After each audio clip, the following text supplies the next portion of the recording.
ایک بزرگ تھے، انہوں نے اپنی بیٹی کا نکاح کرنا تھا، بڑے ساتھی آئے رشتہ مانگنے کے لیے، بڑے بڑے مال و نسب والے بھی، حسب و نسب والے بھی، جمال والے بھی، لیکن وہ پریشان تھا کہ اپنی بیٹی کا نکاح کس کے ساتھ کروں۔ اس کا ایک ہمسایہ تھا یہودی جو مسلمان نہیں ہے۔ بزرگوں نے اس سے پوچھا کہ اے بندے یہ تو بتا کہ میں نے اپنی بیٹی کا نکاح کرنا ہے، تجھ سے مشورہ مانگنے آیا ہوں، بتا میں اپنی بیٹی کا نکاح کس کے ساتھ کروں۔ یہودی نے سنا تو اس نے کہا حضور آپ مسلمان ہیں، کسی مسلمان سے مشورہ کریں، آپ مجھ سے مشورہ کر رہے ہیں جو یہودی ہے، آپ کے دین پر نہیں ہے۔ بزرگوں نے کہا کہ مجھے علم ہے کہ آپ مسلمان تو نہیں ہیں، لیکن میرا یہ بھی یقین ہے کہ آپ مجھے جو بھی مشورہ دو گے وہ دل سے مشورہ دو گے، میں اس لیے مشورہ مانگ رہا ہوں۔ اس یہودی نے کہا بڑے بڑے مال والے بھی آئے ہیں، حسب و نسب والے بھی آئے ہیں، جمال والے بھی آئے ہیں، لیکن یاد رکھو کہ تمہارے نبی کا فرمان ہے،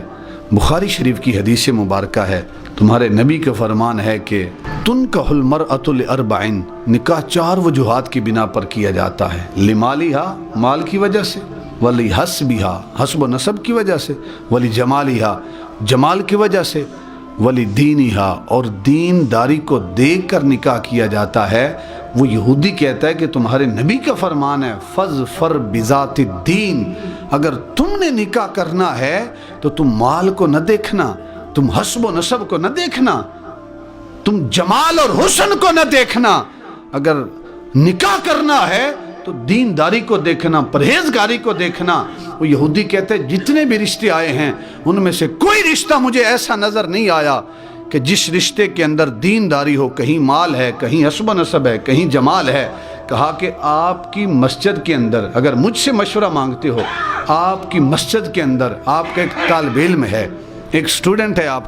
آپ سے قرآن کی تعلیم حاصل کرتا ہے، اس بچے کو یتیم بچہ ہے، کوئی والی وارث نہیں، کوئی اس کا سہارا نہیں ہے، میں نے جب بھی اس بچے کو دیکھا ہے گلی میں گزرتا ہے حیا سے اس کی نظریں جھکی ہوئی ہوتی ہیں،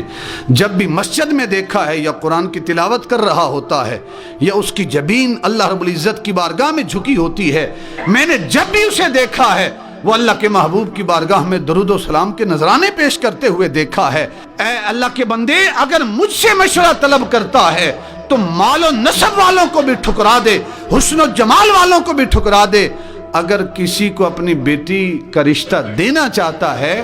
تو جو آپ کی مسجد میں آپ کا یتیم شاگرد ہے اس کے ساتھ اپنی بیٹی کا نکاح کر دو، دنیا بھی آباد رہے گی، آخرت بھی آباد رہے گی۔ کون کرے قرآن کے طالب علم کے ساتھ؟ یہ جلال آباد کالونی ہے، وہاں پہ ایک دوست ہیں، میں نے کہا شادی نہیں کروائی، کہتے ہیں کہ داڑھی رکھی ہوئی ہے، تو جہاں سے بھی رشتے آتے ہیں وہ کہتے ہیں بھئی اس نے تو داڑھی رکھی ہوئی ہے، کیسے رشتہ دیں؟ اللہ کے نبی نے تو کہا تھا فظفر بذات الدین، دینداری دیکھنا، اور ہم دین کی مخالفت دیکھتے ہیں،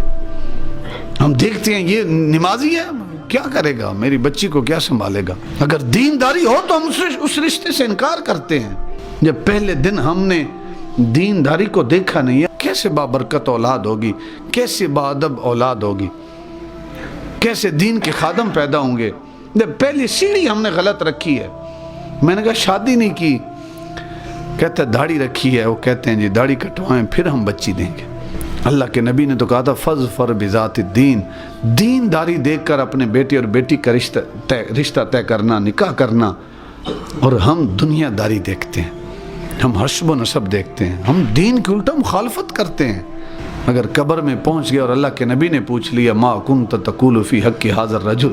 فرشتوں نے پوچھا اس بندے کے بارے میں کیا کہا کرتا تھا،